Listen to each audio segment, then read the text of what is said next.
Sir RBI gold అమ్మింది అనేసి రీసెంట్‌గా ఒక వార్తా పత్రికలో అయితే వెల్లడించింది. సో, ఇది నిజంగానేనా? ఏమంటారు మీరు?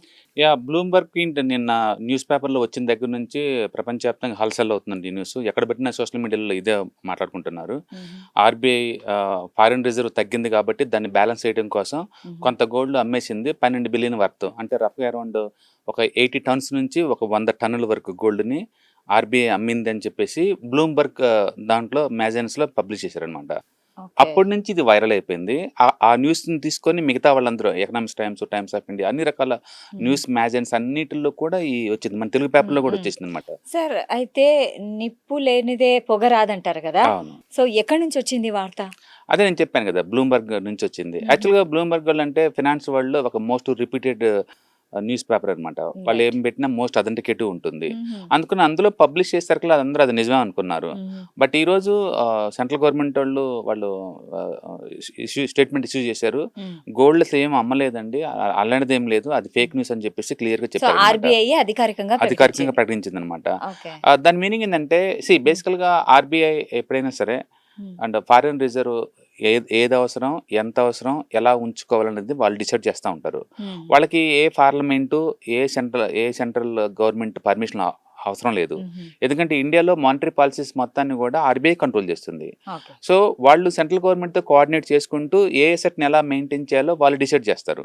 అందుకని గోల్డ్ ఎంతుండాలి, అండ్ అలాగే ఫారిన్ రిజర్వ్ ఎంతుండాలి, అలాగే డెట్ సెక్యూరిటీస్ అని ఎంతుంచాలి, ఇవన్నీ వాళ్ళు డిసైడ్ చేస్తా ఉంటారు. రైట్. కాబట్టి వాళ్ళ అవసరాలకు తగ్గట్టు ఒక్కొక్క అసెట్ క్లాస్‌ని అమ్ముతా ఉంటారు, లేదా కొంటా ఉంటారు.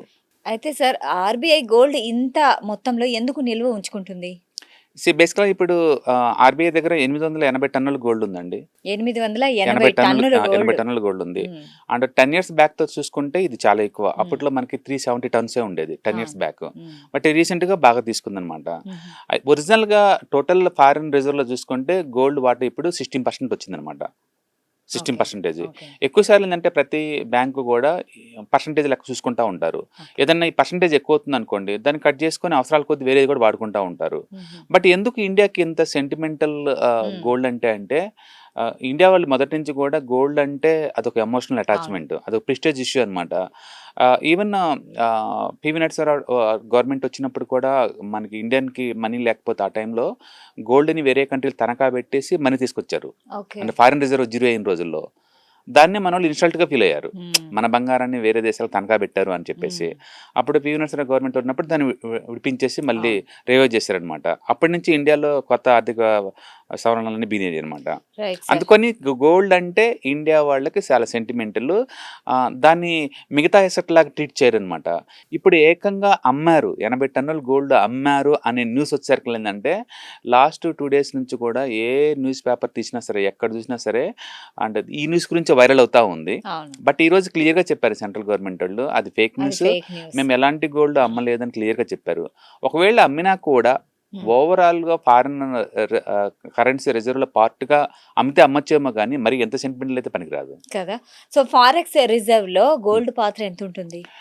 వాళ్ళేందంటే అవసరానికి తగ్గట్టు ఏ అసెట్ ఎంతెంత ఉండాలో వాళ్ళు డిసైడ్ చేస్తా ఉంటారు. హుహు. లాస్టు అంటే కోవిడ్ దగ్గర నుంచి ఇప్పటి వరకు లాస్ట్ 6 ఇయర్స్‌లో ఏందంటే గోల్డ్ ఎవ్రీ ఇయర్ యావరేజ్ మీద 20% పెరుగుతా ఉంది. హుహు. లాస్ట్ 1 ఇయర్‌లోనే ఆల్మోస్ట్ ఒక 60, 70% దాకా పెరిగిందనమాట హ్మ్. గోల్డ్. హ్మ్. దాంతోటి వరల్డ్ వైడ్‌గా అన్ని దేశాలోళ్ళు కూడా గోల్డ్‌ని కొంటే బియించేశారు. ఎందుకంటే అది అప్రిషియేషన్ ఎక్కువవుతుంది కాబట్టి. హ్మ్. అట్లా ఆర్‌బీఐ కూడా ఎంతో కొంత గోల్డ్ కొంటా వస్తుందనమాట. అవును. చైనా వాళ్ళు కొంటున్న అన్ని కంట్రీస్ కొంటా ఉన్నాయి.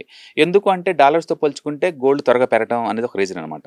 హుహు. అయితే ఇప్పుడు ఈ హార్ముజ్ జలసంధి స్తంభించిన దగ్గర నుంచి ఏం జరుగుతుందంటే, అంటే ప్రపంచవ్యాప్తంగా సప్లైస్ అండ్ డిస్టర్బెన్స్ బాగా బీనయింది. అవును. దాంతోటి మళ్ళీ డాలర్ కావాల్సొచ్చింది. హ్మ్. ఇప్పుడు ఇండియాలో ఏం జరుగుతుందంటే, లాస్ట్ 1 ఇయర్‌లో ఎఫ్ఐఐస్ ఇండియన్ స్టాక్ మార్కెట్‌లో 3,00,000 కోట్ల వర్త్ స్టాక్స్‌ని అమ్మేసుకొని డాలర్‌లో కన్వర్ట్ చేసుకొని తీసుకెళ్ళిపోయారు లాస్ట్ ఓకే. ఇయర్. ఓకే. ఈ సంవత్సరం ఇప్పటికే ఈ 5 నెలల్లోనే లాస్ట్ 1 ఇయర్‌లో ఎంత అమ్మారో అంత అమౌంట్‌ని తీసుకెళ్ళిపోయారు.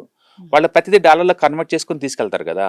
దాంతోటి రూపీ మీద బాగా ప్రెషర్ ఎక్కువైంది. రైట్. రూపీ బాగా డ్రాప్ అయింది. లాస్ట్ 1 ఇయర్‌లో హ్మ్. ఆల్మోస్ట్ 10% దాకా డ్రాప్ అయిందనమాట. హుహు. ఇప్పుడేందంటే వాళ్ళ ఎఫ్ఐఐ సెల్లింగ్ ఎక్కువవుతుంది.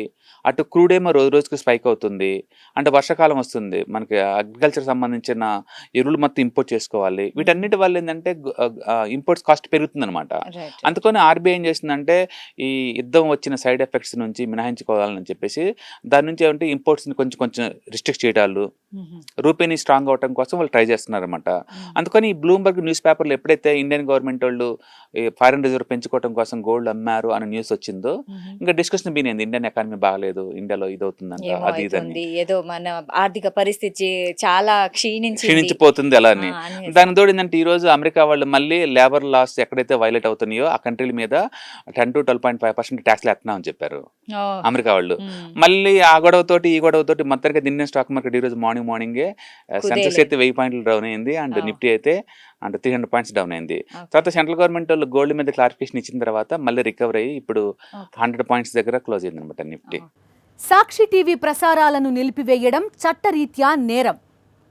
సాక్షి టీవీ ప్రసారాల కోసం మీ స్థానిక కేబుల్ ఆపరేటర్ని వెంటనే సంప్రదించండి.